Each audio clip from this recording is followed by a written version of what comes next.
Hello everyone, welcome back to my channel. आप सुन रहे हैं story love the gangster devil. अब आगे चैप्टर 64 एंगेजमेंट सेरेमनी। कुछ ही देर में त्रियम की कार रिजॉर्ट के बाहर आकर रुकती है। अदिति और त्रियम दोनों साथ में ही कार से बाहर निकलते हैं। इधर रणविजय जी अदिति का ही इंतज़ार कर रहे थे और उसको फ़ोन मिलाने के लिए जैसे ही बाहर आते हैं तभी उनकी नज़र अदिति और त्रियम पर पड़ती है, जो कि एक दूसरे से काफ़ी हंस कर बातें कर रहे थे। ये देखकर रणविजय जी की आंखें छोटी हो गई। वो गुस्से से उन दोनों की तरफ बढ़ गए। तभी अदिति की नज़र रणविजय जी पर पड़ी, जो उन्हीं की तरफ आ रहे थे।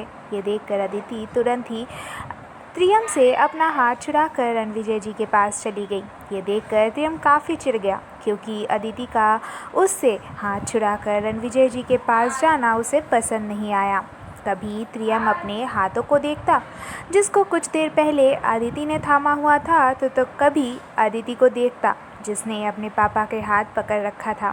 ये देखकर त्रियम रणविजय जी की तरफ घूरने लगा, तो वही अदिति का हाथ अपने हाथों में लेकर त्रियम की तरफ तिरछी स्माइल करके देखने लगे, मानो कह रहे हो, देखा, मेरी बेटी तुमसे ज़्यादा मुझसे प्यार करती है। रणविजय जी की स्माइल से त्रियम बुरी तरह से चिढ़ गया और फिर वो चिढ़ते हुए अपने मन में बोला, इस लड़की को तो मैं देख लूँगा। बाप के आते ही पार्टी बदल ली।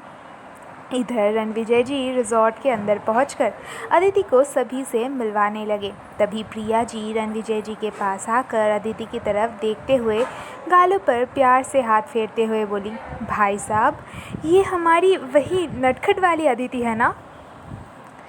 रणविजय जी प्रिया की तरफ देखकर हंसते हुए, बिल्कुल सही पहचाना आपने भाभी जी, ये वही है। प्रिया जी खुश होकर, कितनी प्यारी हो तुम, बचपन में देखा था बहुत शरारती थी तुम, बिल्कुल अपनी माँ जैसी दिखती हो, किसी की नज़र ना लग जाए मेरी बेटी को। इतना कहकर प्रिया जी ने अपनी आंखों से काजल निकालकर अदिति के गालों में लगा दिया। प्रिया जी की इस हरकत से अदिति के चेहरे पर हल्की मुस्कान आ गई। अगर प्रिया जी की जगह उसकी माँ रागिनी आज जिंदा होती तो शायद वो भी यही करती। ये सोचते ही अदिति की आंखें नम हो गई। इस वक्त अदिति अपनी माँ को बहुत ज़्यादा मिस कर रही थी। रणविजय जी भी अदिति के दिल का हाल खूब जान रहे थे, मगर इस वक्त वो अपने आप को कमज़ोर नहीं पड़ने दे सकते थे। आखिर उनकी एक लौती बेटी का एंगेजमेंट जो थी। तो वही जोया अपने हाथों में वाइन का ग्लास लिए अदिति को ही अपनी जलती निगाहों से घूरे जा रही थी। फिर जोया अदिति को तरफ देखकर मन में बोली, आज से तुम्हारे आंसुओं की उल्टी गिनती शुरू है। तुम्हारी ज़िंदगी हम माँ बेटी ने अगर नरक ना बना दी तो मैं भी जोया जय सिंह नहीं। इतना कहकर जोया खतरनाक तरीके से मुस्कुरा दी। तो वही एक इंसान की नज़र जोया पर ही थी। उसने जोया के इरादों को शायद भांप लिया था, मगर फिर भी वो अपने चेहरे पर कोई भाव ना लिए बैठा हुआ था और जोया के चेहरे पर बनते बिगड़ते भावों को पढ़ने की कोशिश कर रहा था। इधर रणविजय जी के पास माया और जय जी आए। माया अदिति की तरफ देखकर अपने चेहरे पर झूठी मुस्कान लिए बोली, अरे वाह, मेरी बहू तो बहुत ही खूबसूरत लग रही है। अदिति की नज़र उतारते हुए, हाय, किसी की नज़र ना लगे। माया की बात और उसकी चाल चलन देखते ही अदिति को माया में कुछ गड़बड़ नज़र आ रही थी। उसे ऐसा लग रहा था जैसे उसने अपने सामने खड़ी औरत को तो कहीं ना कहीं मगर देखा है, पर कहाँ, अदिति को समझ नहीं आ रहा था। फिर अदिति ने जय जी के सम्मान में पैर छू लिए तो जय जी ने अदिति के बीच में ही रोककर उसके सिर पर प्यार से थपथपाते हुए, हमेशा खुश रहो बेटा, और हाँ, बेटियां पैर नहीं छूती, वो गले लगती है। जय जी की बात सुनकर वहाँ मौजूद सभी लोगों के चेहरे पर मुस्कान आ गई। तो वही माया और जोया अंदर ही अंदर जल रही थी। माया से अब बर्दाश्त नहीं हुआ तो वो अदिति को अपने साथ लेकर हॉल के बीचों बीच जाकर माइक लेकर बोली, लेडीज़ एंड जेंटलमैन, आज मुझे ये बताते हुए बहुत खुशी हो रही है कि आज मेरी बेटी और बेटे दोनों की ही एंगेजमेंट होने जा रही है। आप लोग अपना अपना आशीर्वाद इन दोनों पर बनाए रखना कि इसी साल मुझे दादी और नानी बनने की खुशी मिले।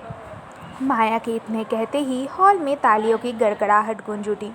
कुछ ही देर में विनायक सर और अदिति ने एक दूसरे के एक दूसरे को बेमन से अंगूठी पहनाई। फिर जोया और प्रियम ने भी एक दूसरे को अंगूठी पहनाई। जोया के चेहरे पर एक शातिर मुस्कान थी तो वही प्रियम के चेहरे पर कोई एक्सप्रेशन नहीं थे, मानो वो किसी गहरी सोच में डूबा हो। तो वही अदिति की नज़र प्रियम के हाथों पर थी जिसे जोया ने थाम रखा था।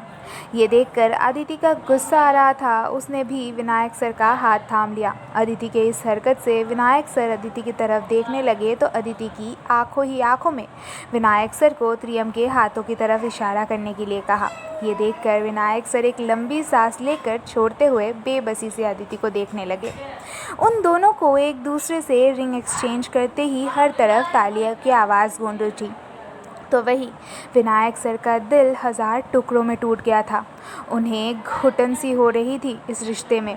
वो अपने प्यार को ऐसे ही कैसे किसी को भी जगह दे सकते थे। विनायक सर बस इन सब किसी तरह से पीछा छुड़ाना चाहते थे। एंगेजमेंट होते ही प्रियम की नज़र एक आदमी पर पड़ी जो अपने वाइन का ग्लास को उठाकर उसकी तरफ हिलाते हुए चीयर्स कर रहा था। ये देखकर प्रियम ने एक झटके से जोया के हाथों को खुद की बाहों से अलग किया और उस आदमी की तरफ चला गया।